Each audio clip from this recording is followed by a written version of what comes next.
right, it's time for another short video update. We're a day late. Yeah, we had some torrential rain yesterday, and then today it's so ridiculously humid outside, we decided to come inside. Yes, plus there's a whole lot of noise. Everybody decided to work in their yard and drill holes in concrete today, so the sound was pretty bad. We had a busy week. All of our regular ministries online. Gwen had the ladies' Bible study. And how many did you have? I think 15 this week. I did the men's Bible study, had 12 Friday morning. Hers was Saturday. We had our Thursday youth meeting, had a good group, had 3 or 4 first-time kids come to that. Wednesday had our prayer meeting. That went really well. Sunday, worship. So busy week with our Zoom ministry outreach here. And again, that works really well because people are able to stay at home and be safe. Most of them can't get out in the city. So they are able to watch and participate in those ministries online. We did make some more visits as well. I actually visited 2 new families that have just come to Thailand recently, new refugees. And that's what we need to talk about today. You want to talk about it? Well, I was going to say one big thing we did not do this week was the Valentine banquet because of some different circumstances. We've had to put it off for a couple of weeks. Yes. So it's actually kind of good because we were a little stressed about it, but. For sure. So there was a big wedding. A billionaire from India came to Thailand for his daughter to get married.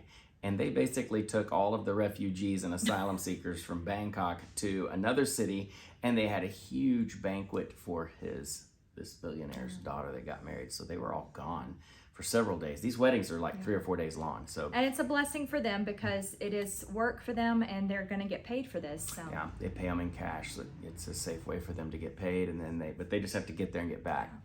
So we didn't have a lot of our couples here. We only had like 6 or 7 couples, and a lot of them weren't going to be able to be here. So we're postponing that. Didn't cancel it, just postponing it for later. All right. Now, do you want to talk about the new family? Now we can talk about Romeo and Juliet. Yes, so that's what we call them because I just need to back up. Let me tell you the whole story. So briefly, 10 years ago they met. He's 19. She's also 19. They met at their first job. Pizza Hut. Yeah, in Pakistan, they're working at Pizza Hut, which was one of my first jobs as well. But she's Muslim and he's Christian, so we can't use their real names because her side of the family, she has 9 uncles, 8? Yes, 9. 9 uncles and her dad, and that's bad. If you're a Muslim girl and you married a Christian, one of those uncles is going to find you, and so it's illegal in Pakistan. But what happened is they met, they were 19, and as 19-year-olds will do, they fell in love, and they didn't care that it was a federal offense. He's an ethnic Christian, didn't go to church, didn't read his Bible, no real faith of his own, not a follower of Jesus Christ. You and I probably would not call him a Christian, but he's an ethnic Christian. It's in his passport. Mm-hmm. We saw it yesterday, and her passport says Muslim. So they decided they would just stay together, kind of, sort of, sneaking around and keeping it behind everybody's back, and they were successful at that. For 10 years. For 10 years, 10 long years. They were able to keep it a secret until... She's expecting a baby. She got pregnant, and when she got pregnant, he went to a church and tried to get married, and they would not marry them, obviously, because it's a federal offense, and a mob would just come and burn the church down. Or they'd have other issues. So they went to the court. He went to the court and he said, I want to marry her legally. And so they arrested him. Oh. Yes, her brother-in-law turned them in, and that was when he was arrested. So he got arrested and agreed that he would convert to Islam. Mm-hmm. So they released him. So he sold everything that he had, bought tickets, and flew here to Bangkok. They got here 10 months ago. They have no visa. Their visa's expired. The baby should be here in about 3 weeks. It's going to be a boy. They know that. That's kind of where they are. Yeah. They had already visited one church. We would say church, quote unquote, here in Bangkok. Not a good experience. They baptized her. Baptized her. Had a healing service, quote unquote. But she's still pregnant. And they just both felt like something wasn't right. And then they found out about us. They heard about us, so we went and met with them, talked with him about his faith. We still have some work to do in that area. Talked to her. They joined their first meeting with us, which was our prayer meeting last night. Spoke to me then. So here's where we are with this family. They're going to be here in Thailand for probably 8 or 10 years before they can legally move. They probably will be made refugees because of their situation. If he returns to Pakistan, he will be arrested and probably executed. So he cannot go back to Pakistan. She cannot go back to Pakistan. So they're going to be here. It'll take the United Nations about 7 or 8 years at least to get them out of here. So what they need is a sponsorship process to get them to Canada. And we're going to help them get the information. There's a way they can legally immigrate to Canada. There's not a way for them to legally immigrate to America unless they are made refugees. And then last year, the United States only accepted 8,000 refugees total from Central Asia. We're taking lots from Syria and Oman and Yemen. That's a whole other story. These people are Christians and they don't get to go to the United States. There's very, very, very few. So what we need now for them, if you would like to participate and help them with a need, what do they need? Well, a baby's coming. Baby's coming.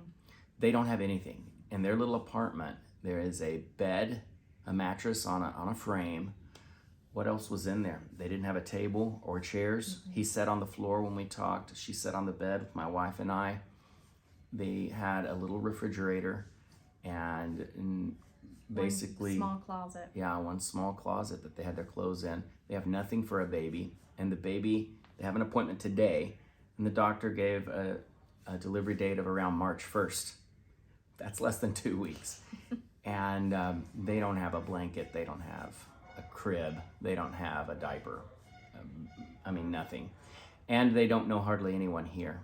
So we'd like to get them some baby stuff. So maybe $200 or $300 would help. Mm-hmm. Get them a used crib. We can get some stuff here for them. Some diapers. Get them started on that. They don't have any money for the delivery. That's going to be $500. And he doesn't have a way of earning that money. His visa's expired. He can't legally work. So what he's doing is he's getting jobs here and there, cooking food and working at hotels, cleaning, painting, whatever he can scrounge up.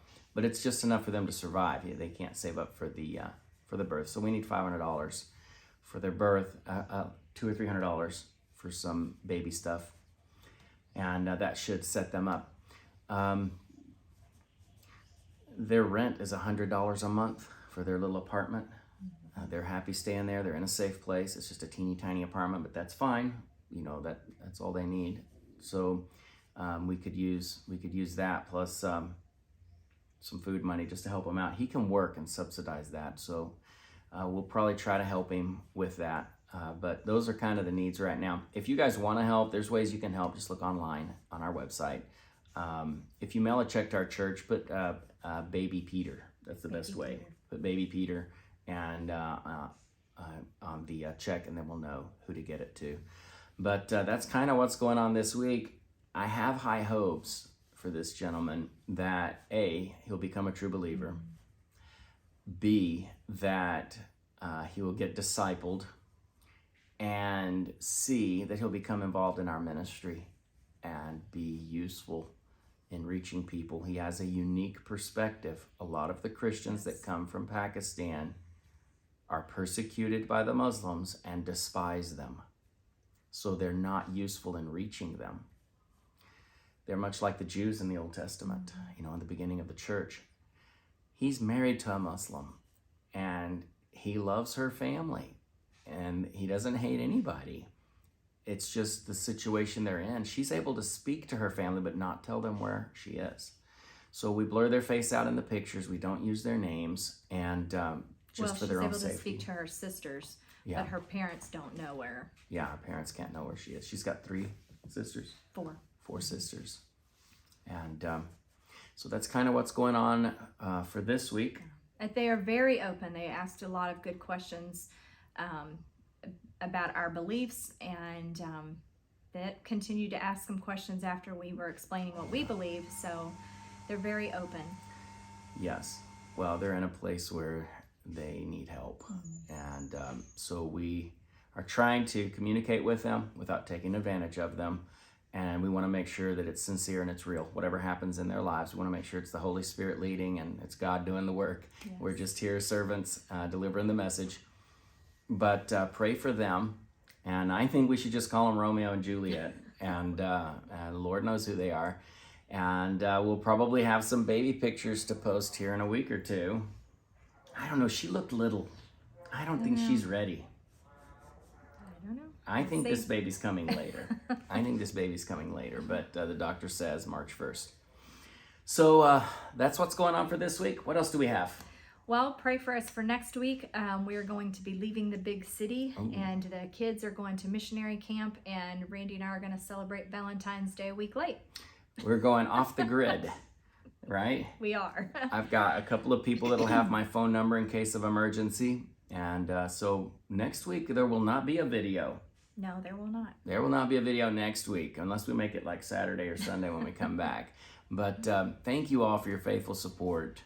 Thank you for praying for us. And I know I'm just heaping needs and sharing needs all the time, but that's just what's happening. And we'd like to be able to help this family if possible. Information will be there on the link of the website, and you'll be able to get with us. You got a question, just answer back to this email, and I'll be glad to get you the information. Until about 10 days from now, thank you again, and God bless you.